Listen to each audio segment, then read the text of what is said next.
All right, Learn Jazz Live. I've got an amazing musician here, also personal, really good friend of mine, Diego Maldonado, who's an incredible drummer, is obviously a rhythmic extraordinaire, amazing educator here in New York City. So we're very grateful to have him and for his amazing workshop.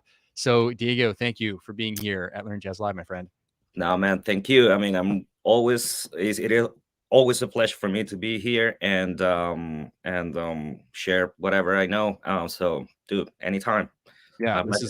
this is great. So let's just go ahead and dive right into questions. If you're in the live chat, definitely go forward, start asking questions. Yeah, a lot of questions to be asked. So let's the Stefano asked a question on your workshop page, said how to ask. I want to ask you the same question asked in a previous presentation because I'd really like the point of view of a drummer. How do you learn to keep track of where you are in the song, even when you change into so many, and for me, crazy rhythms? Okay, so it sounds like someone who perhaps gets lost in the form. What's your thoughts? Yeah, I mean, well, for us drummers, there's two different ways we do that.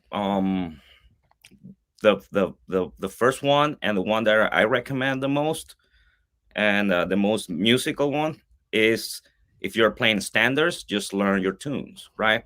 And so you have two ways: either you learn the melody of the song and you try to keep that going on in the back of your head while you're playing. uh Also, you can learn the changes, at least the melodic movement of the changes, the bass melody, right? um and that help you to stay informed. Also, what we drummers do, I practice everything in form. So everything I do, I'm thinking of a 4 bar phrase or an 8 bar phrase. So at this point, after almost 20 years playing, I just can feel those cycles. Right. So when I'm playing, I know exactly where when like an 8 bar phrase went by. So I know, okay, after 4 times this 8 bar phrase, I completed a form. So those are, if I'm playing a tune that I don't know, I'm probably gonna relate more into that. Like I'm gonna feel my 8 bar phrases, and I know I'm gonna be within the form. But if I know the tune, I'm mostly thinking of the melody and the harmony, you know? Yeah.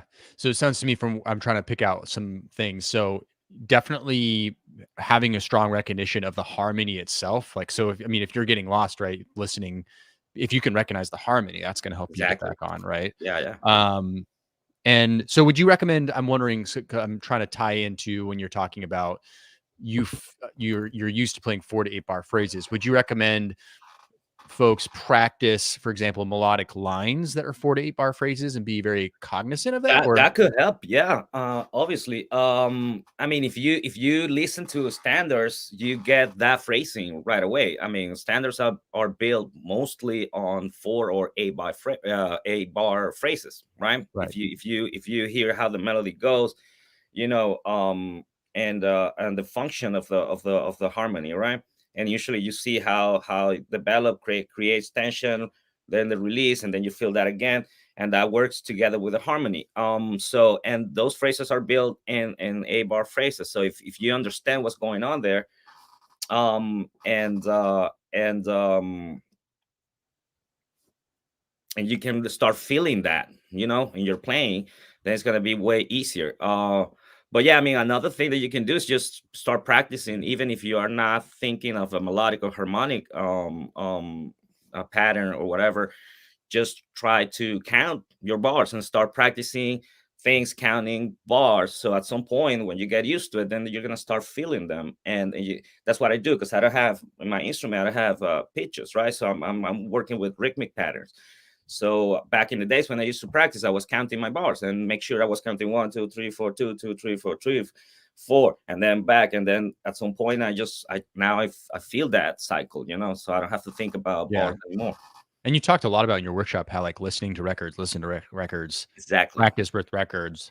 And Would you're that gonna not hear also the help? same thing coming from players, even improvising. You're gonna see how their phrases are built into 4 or 8 bar phrases most of the time. Yep. You know?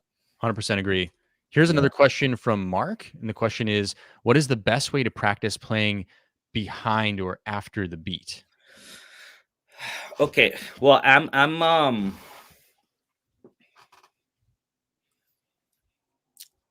well, okay, so I'm probably gonna be a little controversial about that. Because I only believe that if you're recording with a metronome, that's the only way you can be behind a beat or after a beat. Okay. If there's no one else keeping time, you are the beat. So you are, there's nothing to be behind after, because that, I mean, I use that for studio recordings, because when if I'm working with pop music, or like more like pocket kind of like styles, and you have to lay down a track and you're with the metronome, the producer might tell you just lay back a little bit, but because we have a reference, we have a metronome, but once you Right. take that metronome, I'm the beat, so I'm on the beat all the time. So But if they have like a drummer playing with them, right, and they're playing with exactly. Well, just lay back, try to feel a little bit, try to drag a little bit, without actually dragging. That's something that I probably am not the best one to talk about that. okay. Yeah, um what I do is, when if I need to practice that, I just try to practice with the metronome and try to, lay back and make sure that I'm kind of like a little behind. I'm a wait, even without dragging. I'm just a little behind. It's a very subjective Yeah. Well, it's very topic. nuanced too to play on the back of the beat. But like, Yeah. I mean, one thing I want to go back to your mantra, which is like play with the recordings, practice the recordings. So, Mm. what does behind the beat sound like to you, and why are you interested in playing it? Did you hear it perhaps from someone who's playing behind the beat? I don't know. I guess so. It's more like if you can match what they're actually I doing, mean, then you're you probably can you feeling it. can definitely feel when somebody's playing laid back. Right. That it's kind of sluggish, kind of feel. Um, and I think that's what people mean with playing behind the beat, or you can see, for instance, when you listen to like Latin music, Cuban music, it's Hmm. very pushy. Yeah. um so that's what you mean when somebody says like you're playing kind of like on top of the beat, you're kind of like pushing a little bit, and it kind of feels like it's gonna start rushing. Yeah. But I think it's more a sensation, and and it's very subjective, because I sometimes I heard things that people say, oh my god, it feels so laid back, and I'm not feeling it. So it's that's a very subjective topic, I guess. Got It you. depends on the song and who you're playing with. you know Yeah, that makes sense. yeah. Walter asks, what suggestion do you have for learning to tap different rhythms in your right and left hands? 3 against 4, 4 against 6, 4 against 5. So I'm just making an assumption that perhaps Walter is not a drummer. So what would Yeah, you? I mean, well, there's a two things there, because if you want to do those 3 against 4, 4 against 6, that's what we call polyrhythms, right? um and they have two different fields. So first you have to get into the polyrhythm thing, do your math, understand how they fit, and then try to just, I mean, there's no shortcut, it's just doing it. Once you understand how those two rhythms fit with each other, and just go and start doing it, try to be able to, once you can do the mechanical, the physical thing, right, that you can play both rhythms, then start to think in one way, in one subdivision. If you're playing 3 against 4, Mhm. think of 3 and try to think of 4 too, and see how you can start splitting your mind into those two fields.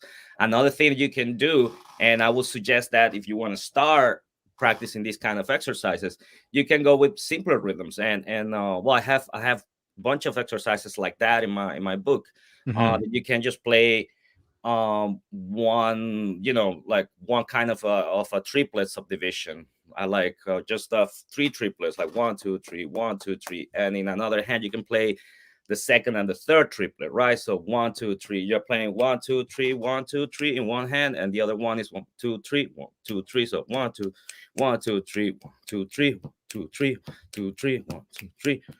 So I'm playing the full triplet in one hand, I'm playing two partials on another hand, and that kind of stuff. That kind of can get you started with coordination. That's why when we do these kind of exercises, Yeah. we're working coordination, and also we are internalizing Feeling. rhythms. You know, And I imagine you probably could approach it by starting just very slow, right? Like, just like I mean, you can do just like eighth notes and quarter notes, you know, and right, or eighth notes and 16 notes on one hand 16 note, another hand eighth notes, stuff like that, and start building your coordination and your understanding of rhythms, you know. right. Awesome. Cool. Let's see. Next question from Tim. He's asking, what's the best way to hear and then play polyrhythms and more far out tuplets? Well, it's kind of the same thing, you know. You got to start simple. I mean, if you make sure you can really play your triplets, Hmm. your and all the different subdivisions of triplets, that you can play your eighth note triplets, quarter note triplets, half note triplets, 16 note triplets, and then just start going into more advanced kind of tuplets, but it's all about getting used to them. So just start simple, internalize the subdivision. You want to start playing five, just practice your five, your subdivision, 1 2 3 4 5, 1 2 3 4 5, up until you feel that, right? And then you can start letting go that count and start see and force yourself to practice with records and try to play five on your records. You can go maybe with a ballad, they're slow, and try to see if you can play one note, Yeah. just five all the way through, see if it's steady, and then you can start, you know. But that's the way you got to start simple. I mean, and those, I mean, in this style of music, you know, like traditional straight ahead jazz, you're not gonna hear five or tuplets like Right. that often. So I'll recommend, you know, use, I mean, practice them, because those are great things to get your inner clock Right. stronger. But I mean, really, in the language of jazz, they're not gonna come up that often, you know. Yeah, here's a question that someone asked that I think is kind of well, you asked the question and you mentioned this, so I'd like to bounce off this. How do you develop an internal time feel so that you can keep the same tempo without having a drummer or a metronome? So I guess that's the general overarching. How do you develop that? Well, I mean, as I said in the workshop, it's a matter of playing with people, playing with records. You start feeling the pulse, right? It's like when you learn how to talk. I mean, we learn how to talk because we hear our parents, you know, and older people talk, and then at some point, without even realizing, we start, you know, expressing ourselves and generating an opinion and whatever. So it's the same thing. You just gotta listen to music, understand the feel, play with records, play with people, and that's something that's gonna develop as you practice and play. It's just an experience thing, you know. Yeah, experience.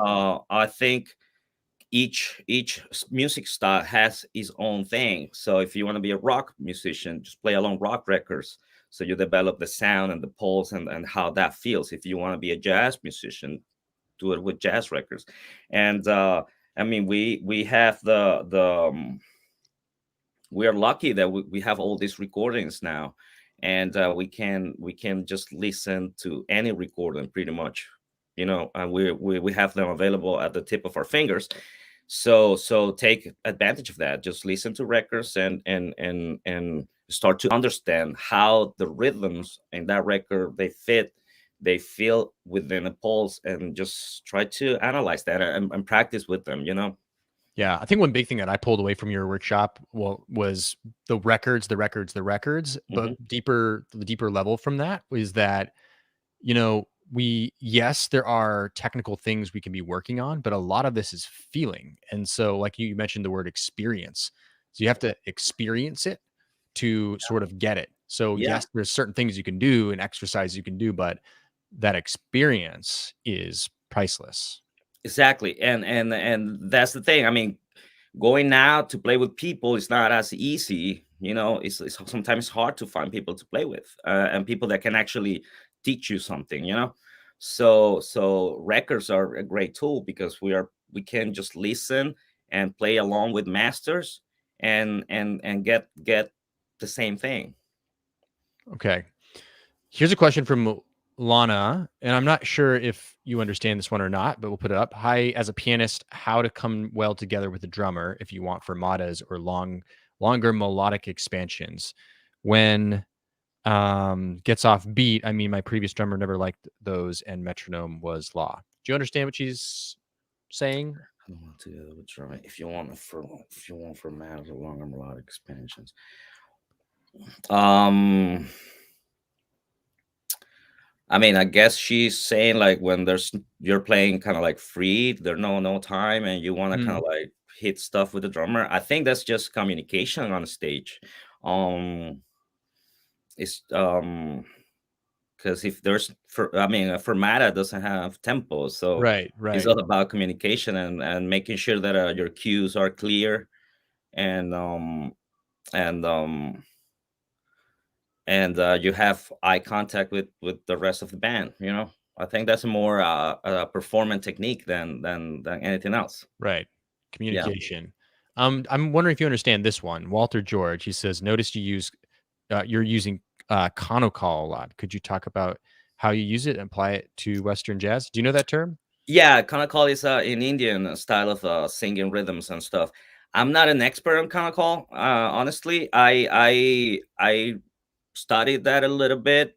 I'm not really using it. I'm think or like thinking of it. I'm mostly I'm probably influenced by, but I'm not an expert. Um, but I mean, everything that they do is applicable to our music. It's the same rhythms. They just have a different way to feel the pulse Mm, and change the pulse. And it's a little bit what I talk about with a jazz rhythmic profile, and that's something what they do. They have these several pulses in their head working at the same time, and they can shift from one to mhm. another and start subdividing all the different shifts. So it's similar to that. And But I mean, other than that, the rhythms are pretty much the same. They use more tuplets, Got you. but one of the things that I got is that uh, ability to try to shift the pulse that I'm feeling while I'm playing. If I'm playing in four, but I want to start phrasing differently, so probably I'm gonna go to my six pulse and start subdividing that. So if it's gonna feel like I'm playing faster, that I supposed to be, but I'm playing in the same bar, Right. just feeling a different pulse that is in or yeah imply or imposed within the Got four you. four bar, right? Got Yeah. you. Frank is asking, who are the players you listen to for jazz, Afro, Venezuela music? Or I guess he's asking for a lot For of. jazz, like Afro Venezuelan jazz Well, stuff. you can answer just one of those or more than one of those. I Up to mean, you. yeah. Well, I mean, jazz. I listen to all of them, all the classics. Um, I listen to a lot of music. And lately I've been listening to a lot of just rock, pop, indie music, electronic music. I try to keep myself open and influence myself from everything. Afro Venezuelan music. There's one guy that for me is doing the most interesting Afro Venezuelan music right now, and he happens to be a really good friend of mine. We kind of grew up together. His name is Fran Bielma. He has a band called the Venezuelan Jazz Collective. They are based on Washington D.C. and he had an album a few years ago, and for me that's one of the best uh, um, examples of Afro Venezuelan jazz uh, to this date. Say his name one Um, more time for everybody. Fran Bielma, Vielma. yeah, Fran with Vielma. VEVIELMA, Okay. Fran Bielma, and the Venezuelan Jazz Collective.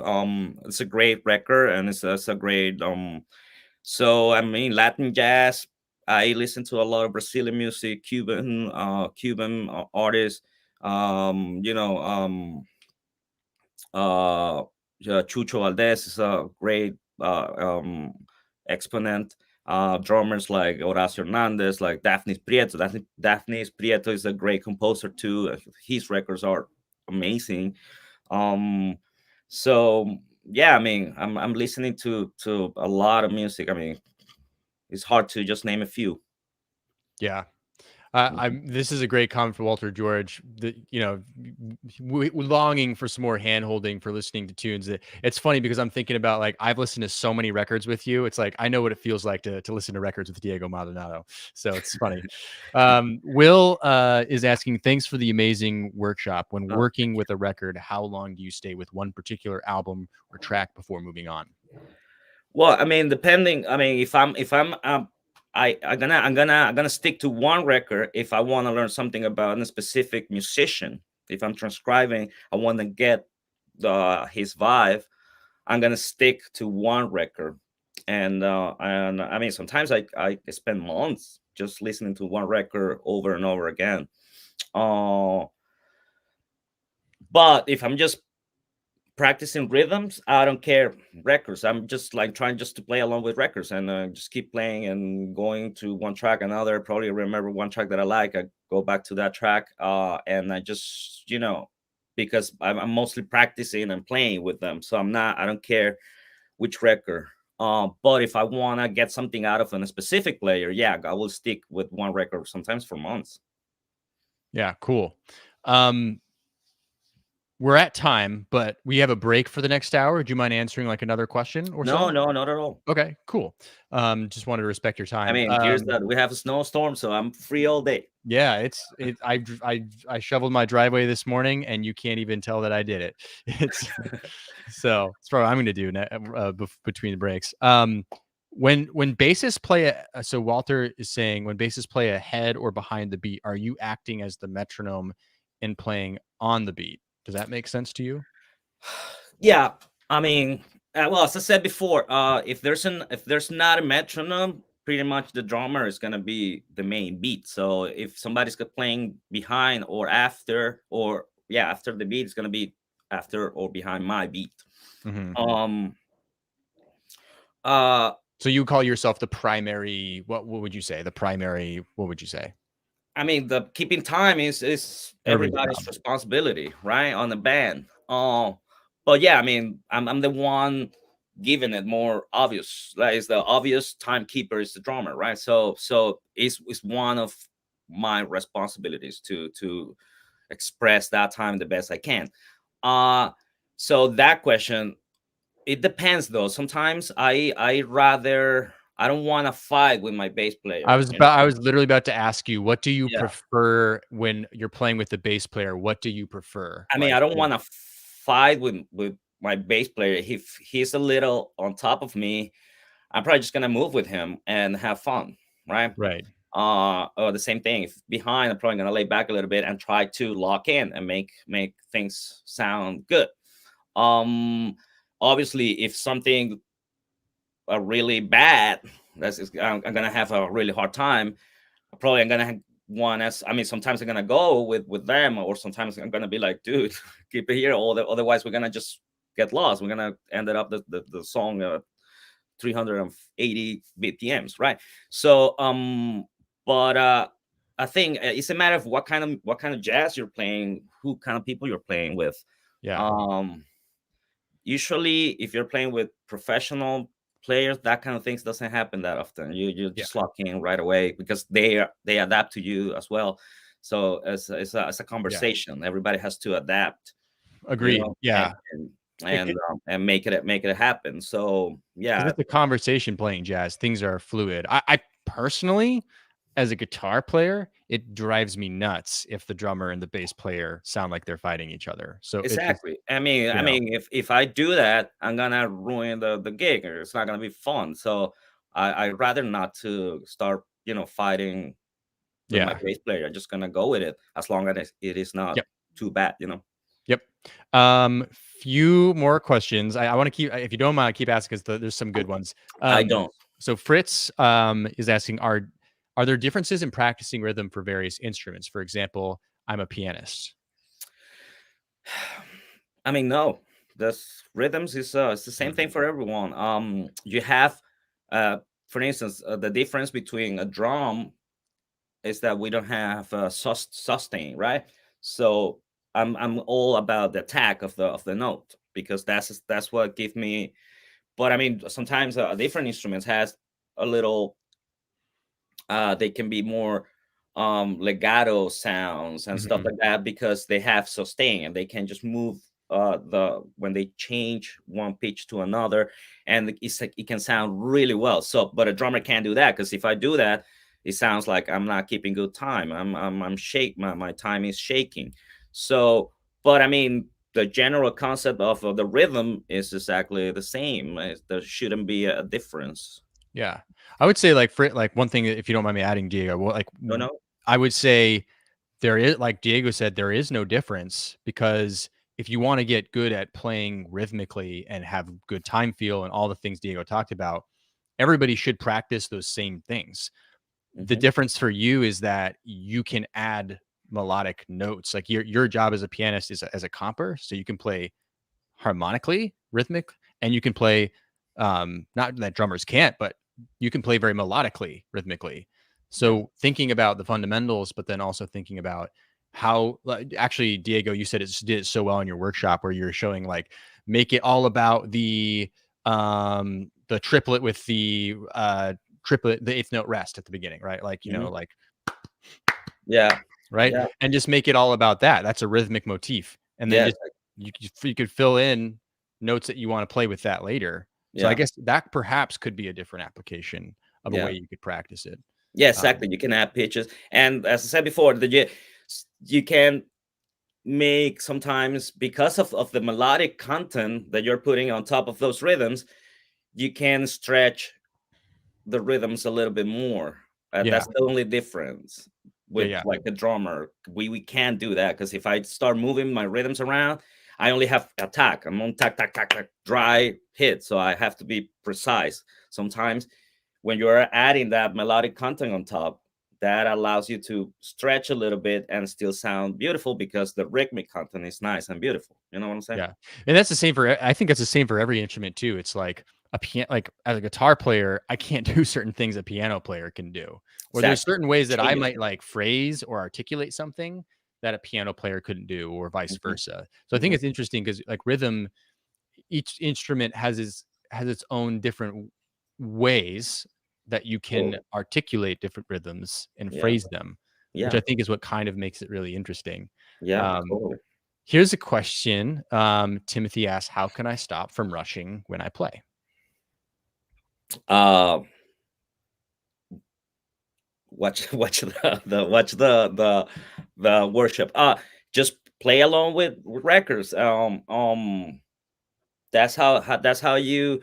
Well, I mean, obviously, before that, you have to have a basic understanding of rhythms, and make sure that you understand rhythms, and how subdivisions work, how you can impose different kinds of subdivisions within a pulse, right? And Mhm. understand that. That's the basic thing that we have to do. That's what we did last year in my Mhm. workshop last year. So then once you get that, then is how I put that into a musical context. And the Mhm. easiest way to put that into a musical context is by practicing with records. That's why I'm Yeah. giving you those exercises. You can take all the exercises that we did last year and just try to fit them with records. And I mean, records in general have a pretty good time. They're Yeah. not rushing. And Um, in case Timothy wasn't there for last year, I would recommend anybody, go to Diego's workshop page and get his book, because his book has a lot of some of those fundamentals that I think you're talking about that are yeah, important. yeah, yeah. And it's basic. We're dealing with three basic subdivisions, right? Yep. Is because I think of music more into subdivisions that notes. I'm not thinking about eighth note, 16 note triplets, eight note triplets. I think about if I get a pulse, I can change my pulse. My pulse is movable, and then how I can subdivide that pulse into twos, threes. So I'm not a guy thinking on polyrhythms and stuff. Sometimes I play those, but I don't even notice in that, because I just think on pulses and subdivisions.